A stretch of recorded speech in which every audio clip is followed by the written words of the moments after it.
temperatures a little cooler this weekend, but we do have a slight chance of rain by Halloween. Today, President Biden is in Arizona making a formal apology to Native tribes for the country's Indian boarding school policy.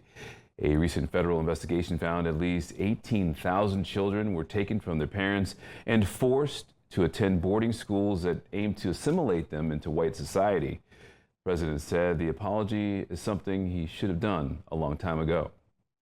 And this comes just a few months after the Indigenous Peoples Caucus was officially added to the Texas Democratic Convention Party.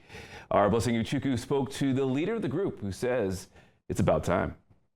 It's election season. I'm here at one of the early voting sites here in Forney. As you can see, the lines are pretty long over here. Now, speaking of voting and elections, I spoke to a political science professor who said, like Black and Hispanic voters, Native Americans tend to vote for more Democratic candidates.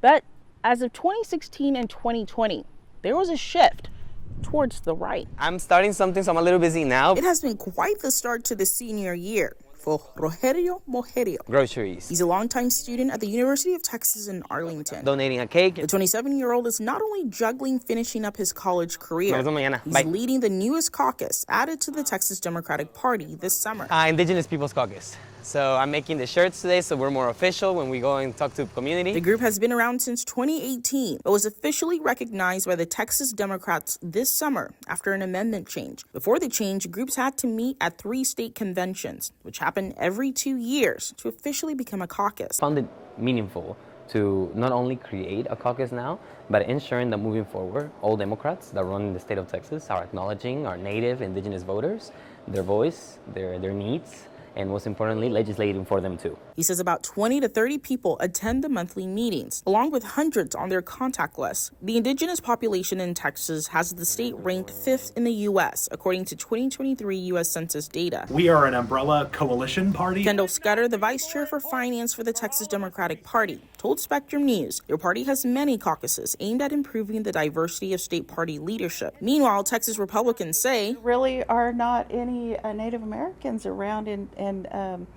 this area. But across the U.S., some members of this demographic, like Don Horton, I am. My mother is full-blood Sac and Fox Indian. Have been leaning more to the right, in her case, since the early 80s. 1984, my dad took me to the prayer breakfast and I got to see Ronald Reagan and George H.W. Bush. The AP's polling after the 2020 election actually showed a small majority of Native American votes going to Donald Trump. They are. 2.6% of Texans identify as American Indian. We believe on the next census in 2030, Indigenous people and Native Americans are going to be a huge increase of the population in Texas. Native pride. With that projected growth ahead, and here in 2024, these members of the indigenous community are even more at home, politically speaking, in Texas. More excited sometimes. In Arlington, Blessing Uchukwu, Spectrum News. So, we like to do our part and give them a sticker too.